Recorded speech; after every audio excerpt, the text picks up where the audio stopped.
Hi, my name is Paul Nichols. I'm the president of Financial Abundance, a registered investment advisory firm in State College, Pennsylvania, as well as EDI, deals with retirement planning, insurance planning, etc. And I wanted to come to you with the concept of your retirement account having a permanent tax lien.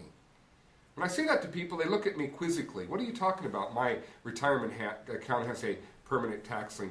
Well, if you've put money into traditional IRA, you got a permanent tax lien on your account. And what we're finding is the original idea of the IRA was that you would get a tax break on seed that you put into the account, and later when you retired, you would get a harvest that you would have to pay tax on. No big deal.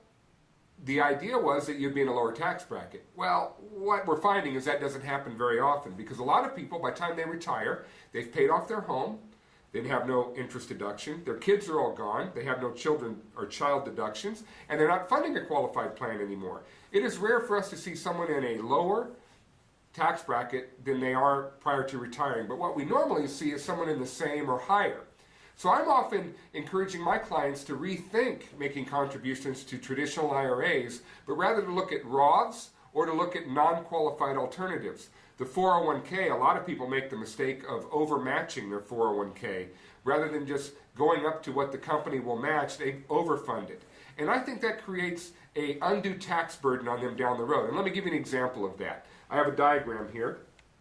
This is basically talking about, if you remember back when IRAs were about $3,000 a year, it makes it easier for our math to do it this way, but my wife and I used to contribute $3,000 a year into a traditional IRA. Well, if we had done that for 30 years, we would basically have paid $6,000 for 30 years for our IRA contributions, or $180,000 of contributions. Well, let's assume you're in the 1/3 tax bracket.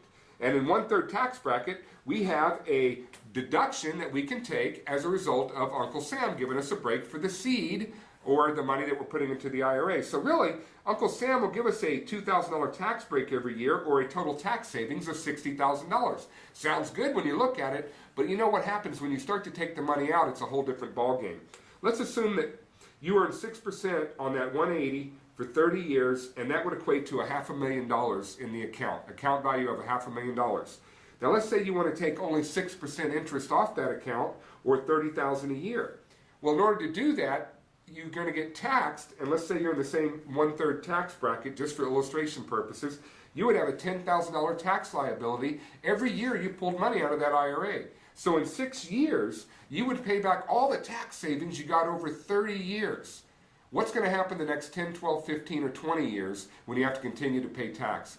Most people have no idea how expensive taxes become down the road. And a lot of times we've gone with the old traditional financial planning mantra, which says stocks, bonds, mutual funds, tax deferral, tax deferral, tax deferral. Folks, you may want to rethink the way that you're looking at your retirement accounts, because the IRAs are not proving out to be what we thought they would be 25, 30 years ago. And the main reason is because of the fact that we're in the same or higher tax brackets when we retire. When you couple in longevity and consider, what do you think is going to happen in the future? Are taxes going to be lower, the same, or higher? If you're like most people, you'll say higher. My question to you, why postpone paying them?